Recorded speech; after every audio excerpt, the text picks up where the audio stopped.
Overnight, Israel bombed Beirut, the capital of Lebanon, killing at least 9 people.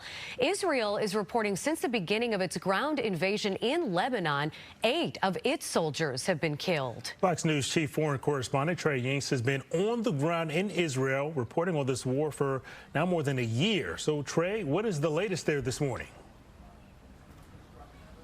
Yeah, Natalie and Brian, good morning. The latest is that this war is rapidly expanding. Over the week, we saw ballistic missiles fired from Iran targeting Israeli territory. The Israelis are now operating deeper into southern Lebanon, going after Hezbollah positions there.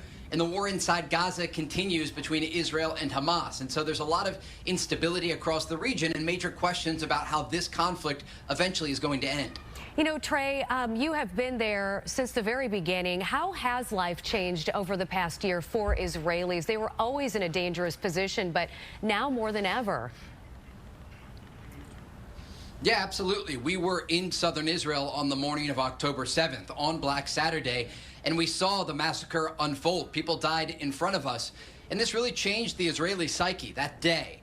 But also, it's affected the Palestinian people. The war against Hamas inside Gaza has totally destroyed the Gaza Strip. And so, as part of our reporting for this, we try to understand the minds of Israelis and Palestinians and how their lives have changed as a result. And I can tell you the region is more divided than ever.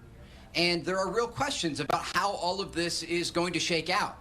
And as we look forward, there are really sort of critical things we have to talk about, not only the ongoing ground operations that are taking place in Gaza and now in Lebanon, but also the ongoing rocket fire toward Israeli communities, the Israeli airstrikes against Beirut and today against the Gaza Strip.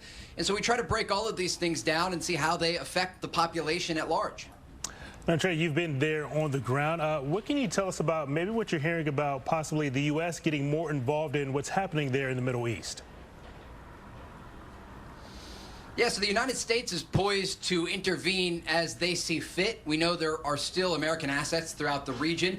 This week, U.S. Central Command actually helped to shoot down some of those incoming ballistic missiles.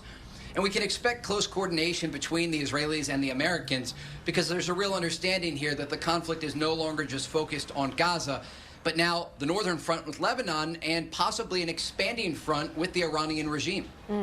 You wrote a book about your experience reporting the aftermath of October 7th. What did you learn writing that book that you want readers to learn? I hope that people take away from Black Saturday that this is a book about people affected by this conflict, Israelis and Palestinians, and some of them are not as far from you as you think. One man that I write about in the book, a Palestinian journalist, he lives in Chicago with his wife and kids, and he was in Gaza when the war began. And it tells his story, reporting on the ground to try and show the world what was happening to the Palestinian people. And I think he represents what so many across this region, both Palestinians and Israelis, represent, and that is the human experience amid war, how challenging it can be to just stay alive. And I hope that people take away from Black Saturday that you should have empathy for everyone involved in this conflict, for Israelis and for Palestinians, and you should understand that this is the darkest day for so many across the region. Try to understand the people that maybe you disagree with or you don't see eye to eye with, and understand that this conflict does continue today, and you shouldn't look away from what happened in southern Israel on the morning of October 7th, and you also shouldn't look away for what's happened inside the Gaza Strip. Trey Yingst, thanks so much for your time this morning and for giving us an update on the ongoing what's happening in the Middle East. Thanks again. Thank you, Trey.